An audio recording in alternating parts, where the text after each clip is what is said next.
The map of the world is a finished puzzle. Satellites and sensors have peeled back the layers of our planet until there is nowhere left to hide. But a century ago, the map was bleeding white, filled with blank spaces that called to the brave, the desperate, and the mad.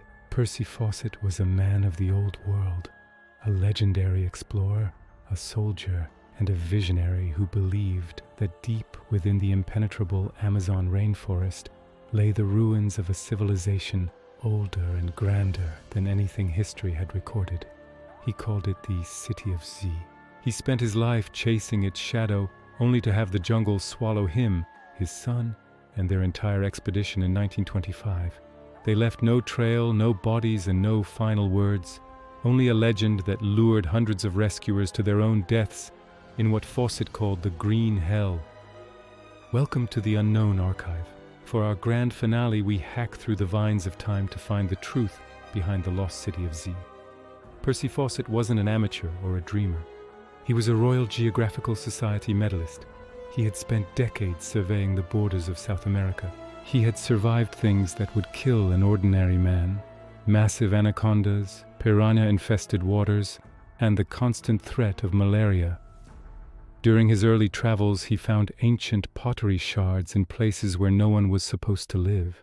He heard whispers from local chiefs about a vast city with stone walls and silver temples. In 1920, he found a document in the National Library of Rio de Janeiro. It was Manuscript 512, written by a Portuguese explorer in 1753, describing a hidden city built of massive stone blocks. For Fawcett, this wasn't just folklore, it was evidence. He became convinced that an advanced civilization, perhaps related to Atlantis, had once thrived in the Amazon. Most academics laughed. They believed the Amazon was a counterfeit paradise, a soil too poor to ever support a large, organized society. But Fawcett knew they were looking with closed eyes.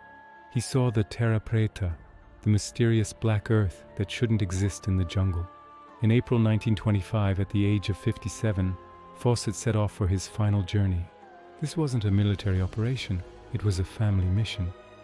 He took his eldest son, Jack, and Jack's best friend, Raleigh Rimmel. He believed that a small group would be less threatening to the uncontacted tribes. They started from Cuiabá, heading north into the Mato Grosso region, a territory that was, at the time, as unknown as the surface of the moon. On May 29, 1925, Fawcett sent his last letter home. It was delivered by a local guide who was returning to civilization. He wrote to his wife, Nina, "You need have no fear of any failure. We are currently at Dead Horse Camp, the spot where my horse died on the last trip." He ended the letter with a chilling instruction. "If we do not return, do not send a rescue party. It is too dangerous." Those were the last words anyone ever heard from Percy Harrison Fawcett. In the Unknown Archive, we analyze the silence. When 1925 turned into 1926, and then 1927, the silence began to scream. The mystery of Fawcett's fate became a global obsession. Headlines across the UK and USA asked, "Where is Fawcett?" The first major theory was that they were killed by indigenous tribes. The Kalapalo, the Arara, and the Zavante were all known for fiercely defending their borders. Years later, the Kalapalo tribe told a story. They remembered the white man and his two companions. They said the men were sick, limping, and low on supplies. The tribe claimed they warned Fawcett not to go further east into the territory of the fierce Indians. He refused to listen. They watched his campfire for 5 nights. On the 6th night, there was only darkness. But some believed Fawcett had found exactly what he was looking for. Rumors spread that Fawcett had found the city of Z and had been accepted as a king or a god. Others said he was being held captive, his knowledge of white man's medicine making him too valuable to let go. There were reports of a white-skinned man seen living among the tribes, leading to even more wild speculations. Between 1928 and 1996, over a dozen major rescue expeditions were launched. None found Fawcett. Instead, they found death. It is estimated that over 100 people perished in the search for Fawcett, drowning, starving, or falling victim to the very tribes Fawcett had warned about. The Amazon doesn't just kill, it erases. The high acidity of the soil dissolves bone. The humidity rots clothing, Within weeks, a campsite is reclaimed by the roots. In 1951, a Brazilian official claimed to have found Fawcett's bones. He brought them back to the city with great fanfare. But DNA testing and forensic analysis by the Royal Anthropological Institute proved they were the bones of a local indigenous man, not the 6-foot-tall explorer. In the 1990s, a new expedition found a compass and a ring that allegedly belonged to Fawcett. But like everything in the Amazon, these clues were slippery. The ring had been sold in a shop in 1979. It hadn't been pulled from a grave. It had been traded from hand to hand for decades. This brings us to the most modern revelation. In 2005, something happened that changed the story of Z forever. Using LiDAR, laser scanning from aircraft, archaeologists stripped away the trees from the Mato Grosso region. What they saw shocked the scientific world. Fawcett was right. Hidden under the canopy were the outlines of Kuhikugu, a massive complex of interconnected towns, large circular plazas, and defensive ditches. This was a civilization that housed upwards of 50,000 people. They had engineered the landscape with roads and bridges that were perfectly aligned with the stars. It wasn't the city of Z Fawcett imagined with stone and silver, but it was a vast, organized urban network. Fawcett had been walking over the ruins of his dream, but the people were gone. European diseases brought by earlier explorers had traveled faster than the men themselves, wiping out the inhabitants of Kuhikugu long before Fawcett reached them. He was searching for a living city, but he was walking through a graveyard. Did he realize this before he died? Or did his obsession blind him to the truth? In the Unknown Archive, we consider the theosophical angle. Fawcett was a mystic. He believed in spiritual planes and hidden masters. He didn't just want a city, he wanted a portal.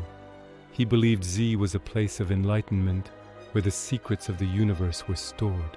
This spiritual hunger is what drove him past the point of no return.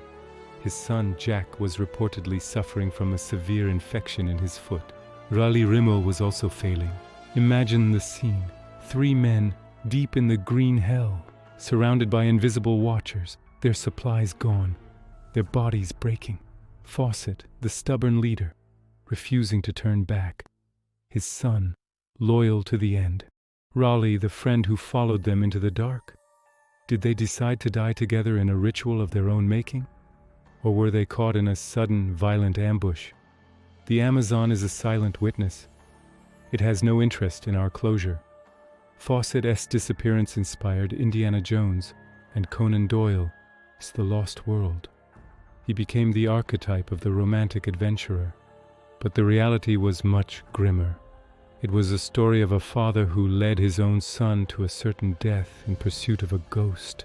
Every few years, a new hiker claims to have found a clue to the Fawcett expedition. A piece of an old canteen, a rusted buckle. But the jungle is a shapeshifter. It hides what it wants to hide.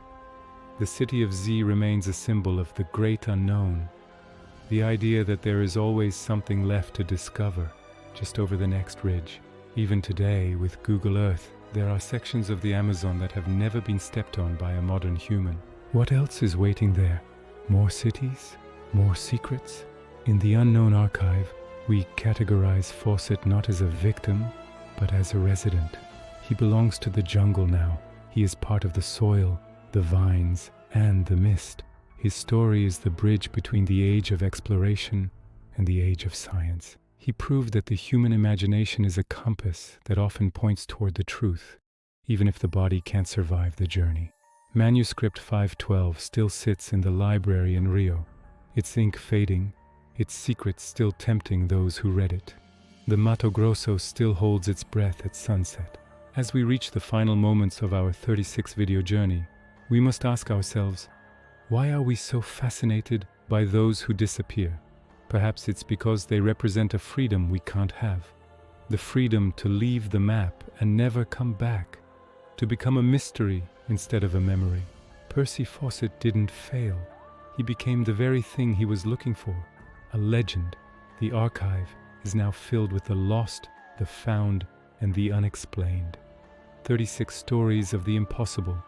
36 windows into the dark. But remember, for every mystery we solve, 2 more are born in the shadows. The archive is never truly closed. It only waits for the next seeker. Thank you for joining us for this entire series of the Unknown Archive. What do you believe happened to Fawcett? Did he find Z, or did the jungle take its toll? Let us know in the comments. Stay curious, stay brave, and keep looking for your own Z. The archive is always open.